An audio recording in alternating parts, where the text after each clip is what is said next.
Hi friends, welcome back to Nizam వంటలండి.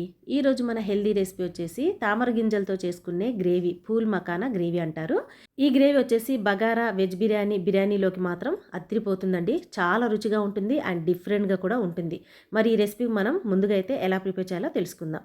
ప్యాన్లో 1 table spoon oil తీసుకొని ఈ తామర గింజల్ని ఇందులోకి దోరగా వేయించేసుకోవాలి. లో ఫ్లేమ్ మీద పెట్టి వేయించేసుకోవాలి. ఈ తామర గింజలను అయితే బౌల్ నిండా అయితే నేను తీసుకున్నానండి. ఎన్నైనా మనం యాడ్ చేసుకోవచ్చు.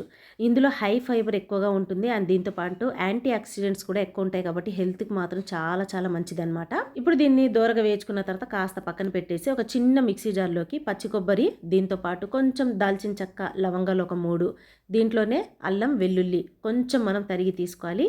దీంతోపాటు టమాటాలు వచ్చేసి 3 ఎర్రగున్నవి తీసుకోండి, మంచి రుచి అనేది వస్తుంది. అంతే అండి. ఇప్పుడు దీన్ని మెత్తగా మనం గ్రైండ్ చేసేసుకోవాలి. ఈ విధంగా మనం మసాలా తీసుకొని గ్రైండ్ చేసి ప్రిపేర్ చేస్తే రుచి చాలా బాగుంటుందన్నమాట. చూసారు కదా, ఈ విధంగా మెత్తగా గ్రైండ్ చేసుకున్న తర్వాత ఇప్పుడు అదే ప్యాన్లో ఆయిల్ని ఎక్కువగా యాడ్ చేసుకున్న తర్వాత ఇందులో 1 టేబుల్ స్పూన్ జీలకర్ర, దీంతోపాటు సన్నగా తరిగిన ఉల్లిపాయల్ని తీసుకోవాలి. ఇప్పుడు ఈ ఉల్లిపాయ ముక్కల్ని కొంచెం కలర్ చేంజ్ అయ్యేంత వరకు ఫ్రై చేసేసుకోవాలి. ఈ గ్రేవీ వచ్చేసి బగారా బిర్యానీలోకే కాదండి, పుల్కా చపాతీలోకి కూడా సూపర్ టేస్ట్గా ఉంటుంది. ఎందులోకైనా మీరు దీన్ని సర్వ్ చేసుకోవచ్చు. ఇప్పుడు ఈ ప్యూరీ చూడండి, మనం ప్రిపేర్ చేసి పెట్టాం కదా, ఉల్లిపాయలు కాస్త కలర్ చేంజ్ అయిన తర్వాత ఈ ప్యూరీని ఇందులోకి తీసేసుకోవాలి. ఈ తామర గింజలు వచ్చేసి హెల్త్కి చాలా మంచిది కాబట్టి కనీసం వారంలో ఒక్కసారైనా మనం తీసుకోవాలండి. మనం ఇలా కర్రీస్ అయినా ప్రిపేర్ చేసుకోవచ్చు, లేదనుకోండి డైరెక్ట్గా ఫ్రై చేసి అయినా మనం తీసుకోవచ్చు అనమాట. ఇప్పుడు ఇది ఉడికేటప్పుడు ఇందులో 1/2 టేబుల్ స్పూన్ పసుపు, 1.5 టేబుల్ స్పూన్ వచ్చేసి కారం పొడి, 1 టేబుల్ స్పూన్ వచ్చేసి ధనియా పౌడర్ తీసుకోవాలి. అంతే అండి. ఇందులో ఎక్స్ట్రాగా ఇంకా ఏ మసాలా కూడా మనం యాడ్ చేయాల్సిన అవసరం లేదు. ఈ విధంగా కలుపుకున్న తర్వాత లో ఫ్లేమ్ మీద పెట్టి కొంచెం దీన్ని ఉడకనివ్వాలి. అంటే మనకి పచ్చి వాసన ఉంటుంది కదా, మసాలా వాసన, ఇది మొత్తం చక్కగా ఉడికిపోయి ఎర్రగా ఆయిల్ మొత్తం పైకి వచ్చేస్తుంది. అప్పుడు మనం తీసుకున్నటువంటి ఈ పూల్ మకానా ఉంది కదా, ఇందులోకి యాడ్ చేయాల్సి ఉంటుంది. ఈ విధంగా ఉడకక ముందే మనం వేసామనుకోండి, మసాలా వాసన ఉండిపోయి ఈ తామర గింజల్లోకి మనకి మసాలా వాసన అనేది వస్తుంది.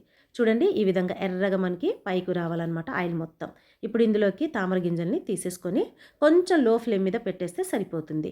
ఇందులోకి నీళ్ళని యాడ్ చేయాల్సిన అవసరం లేదనమాట. ఇదే గ్రేవీలో ఈ తామర గింజల్ని ఉడికించుకుంటే సరిపోతుంది. ఫ్రెండ్స్, మరి ఈ గ్రేవీలోకి కాంబినేషన్ వచ్చేసి బగారా బిర్యానీ అని చెప్పాను కదా, మీకు లింక్ వచ్చేసి డిస్క్రిప్షన్లో ఇస్తానండి, తప్పకుండా వాచ్ చేయండి. ఈ బగారా బిర్యానీ రైస్లోకి అయితే ఈ గ్రేవీ సూపర్గా ఉంటుందండి టేస్ట్. మరి కింద అయితే లింక్ ఇస్తాను, తప్పకుండా వాచ్ చేయండి. చూసారు కదా, ఆయిల్ మొత్తం ఎర్రగా పైకి వచ్చేసిన తర్వాత మనం స్టవ్ని ఆఫ్ చేసేసుకోవాలి. కర్రీ మొత్తం ప్రిపేర్ అయిపోయిన తర్వాత కొంచెం పైన కొత్తిమీరని యాడ్ చేసేసుకోండి. అంతే అండి. ఎంతో ఈజీగా ఎంతో హెల్దీగా చేసుకునే ఈ రెసిపీ వచ్చేసి పిల్లల నుంచి పెద్దవాళ్ళ దాకా ఇష్టంగా తింటారండి. చాలా ఈజీ మరియు ఎక్కువ టైం కూడా పట్టదండి. చూసారు కదా, ఈ మాత్రం గ్రేవీ ఉంటే అయితే సరిపోతుంది.